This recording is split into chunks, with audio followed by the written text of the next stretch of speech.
বন্ধুরা, আজ আমি আপনাদের জন্য এনেছি একেবারে নতুন স্বাদের শিং মাছের ঝোল। নারিকেল দুধ, সর্ষে আর লেবুর টক ঝাঁঝের ফিউশন, যা একবার খেলে মুখে লেগে থাকবে।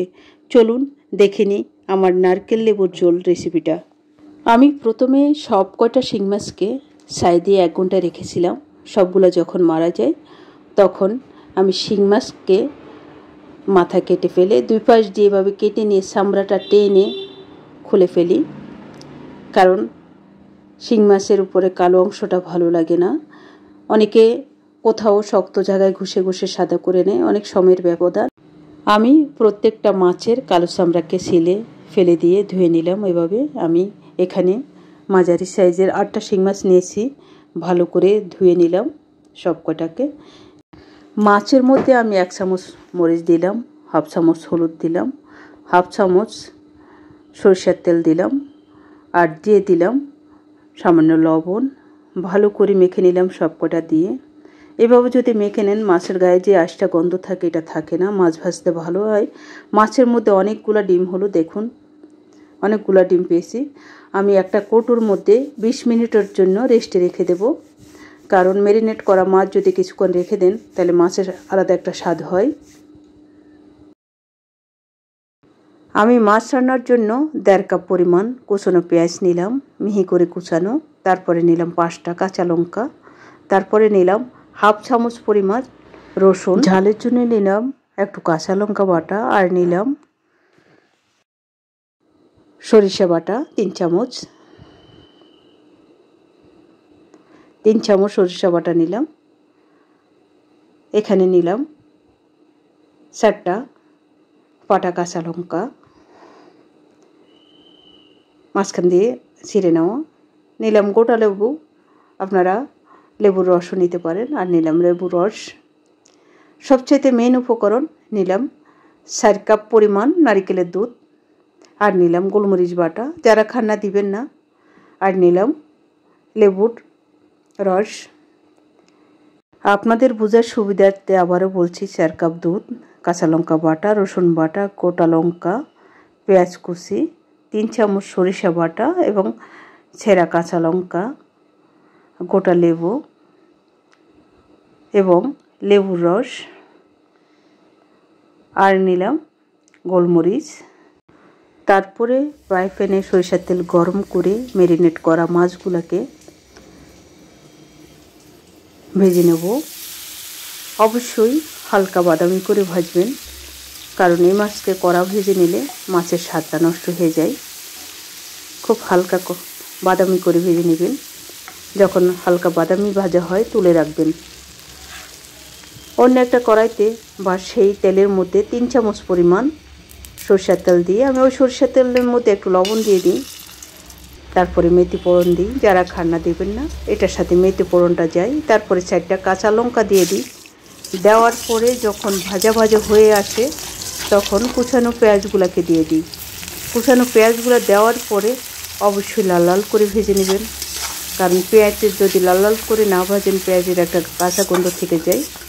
তারপরে আমি দিয়ে দিলাম 1/2 চামচ পরিমাণ রসুন বাটা, তারপরে দিয়ে দিলাম কাঁচা লঙ্কা বাটা, তারপরে সরিষা বাটা দিয়ে দিলাম। সরিষা বাটা দিয়ে তারপর হলুদ গুঁড়া দিয়ে দিলাম। হলুদ গুঁড়া দেওয়ার পরে হালকা করে ভেজে নেব। সমস্ত মশলা যখন ভালোভাবে কষে আছে, এভাবে যখন কষানো হয়ে যায় তখন 1 চিমটি পরিমাণ চিনি দিয়ে দেব। বেশি চিনি দেব না, 2 আঙ্গুলের মাঝে যেটুক চিনি হয় সেটুক দিয়ে দেব। সেটুক চিনি দেওয়ার পরে একটু নেড়ে নিলাম। নেড়ে নেওয়ার পরে যখন ভাজা ভাজা হয়ে যায়, এরকম ভাজা ভাজা হয়ে আসে, দেখুন বন্ধুরা, যখন এমন ভাজা ভাজা হয়ে যায় তখন সেই নারিকেলের দুধগুলো দিয়ে দিব। নারিকেল দুধ কিভাবে নেয় অনেকে জানেন, এবং যারা জানেন না তাদের জন্য বলছি। নারিকেলকে কুসুম গরম জলে ভিজিয়ে রাখবেন 1 ঘন্টা, তারপরে কষলে দুধ বের করে নেবেন। না হলে বেটে পেস্ট করে সম পরিমাণ জল দিয়ে ছেলে নেবেন।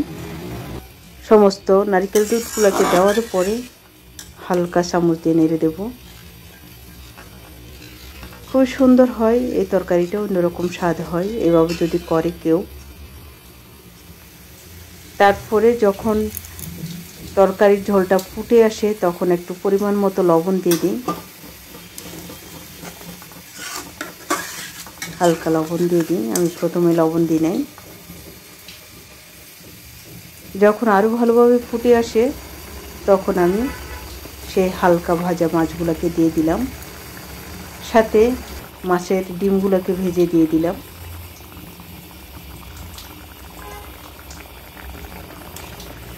সবগুলো দেওয়ার পরে 6 থেকে 7 মিনিটের জন্য ঢাকনা দিয়ে ঢেকে দেব। মিডিয়াম আঁচে মাছগুলো হতে থাকবে। 6 থেকে 7 মিনিট পর যখন তরকারিটা এভাবে মাখা মাখা হয়ে আসবে, অবশ্যই হালকাভাবে খুন্তি দিয়ে নেড়ে দিবেন। অনেকটা হয়ে গেছে মাছটা, হালকা করে খুন্তি দিয়ে নেড়ে দিবেন। এবার মাখা মাখা হয়ে আসলে তখন বেটে রাখা গোলমরিচটা দিয়ে দিবেন। যারা গোলমরিচ খান না দিবেন না, জিরা গোলমরিচ দিবেন না, এইভাবে রান্না করবেন। আরেকটা কথা, যারা রসুন পেঁয়াজ খান না, রসুন পেঁয়াজ দিবেন না, আর অন্যান্য বাকি উপকরণগুলো দিবেন। এর মধ্যে আমি কাঁচা লঙ্কাগুলো দিয়ে দিলাম।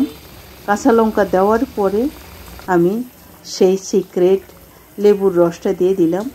লেবুর রসটা দেওয়ার পরে এটার ফ্লেভার যে কত অন্যরকম স্বাদে পরিণত হবে যেটা বলা বাহুল্য।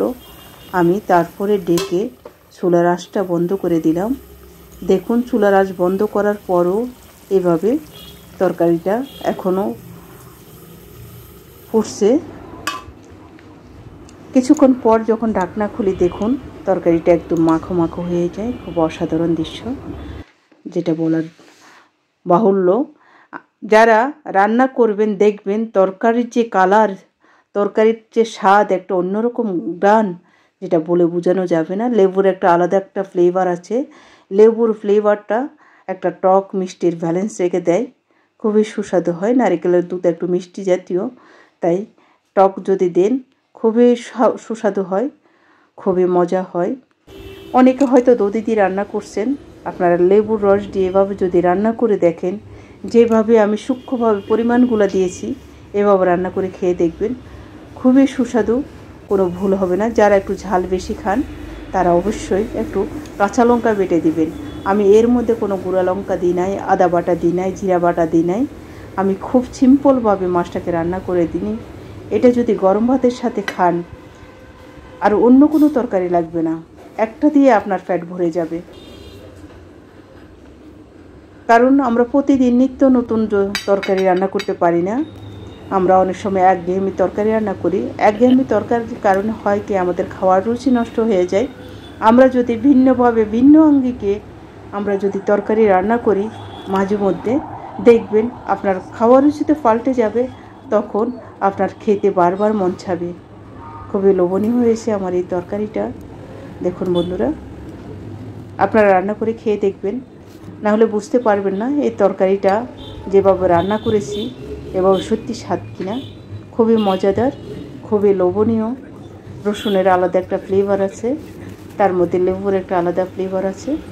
অনেকে নিরামিষ মাছ রান্না করেন, কারণ তারা রসুন পেঁয়াজ খান না।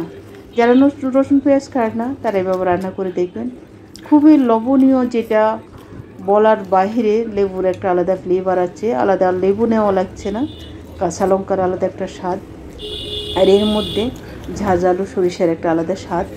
খুবই টেস্ট, খুবই মজাদার। মন ভরে খেয়ে নিলাম, অনেক সুস্বাদু হয়েছে, অনেক খুবই মজা। গরম গরম ভাতের সঙ্গে পরিবেশনা করলাম এই অসাধারণ নারিকেল লেবুর ঝাল ঝোল শিং মাছ। এমন ঝোল আগে মনে হয় অনেকে খাননি, তাই এখনই রান্না করে খেয়ে দেখুন, খুবই মজা হয়। আশা করি আমার এই রেসিপিটা আপনাদের ভালো লাগবে। যদি ভালো লেগে থাকে অবশ্যই লাইক, কমেন্ট, শেয়ার করে পাশে থাকবেন। আমি অর্চনা, আপনারা দেখছেন অর্চনার রান্নাঘর। দেখা হচ্ছে আরেকটা নতুন এপিসোডে নতুন রেসিপি নিয়ে। ততক্ষণে ভালো থাকবেন, সুস্থ থাকবেন।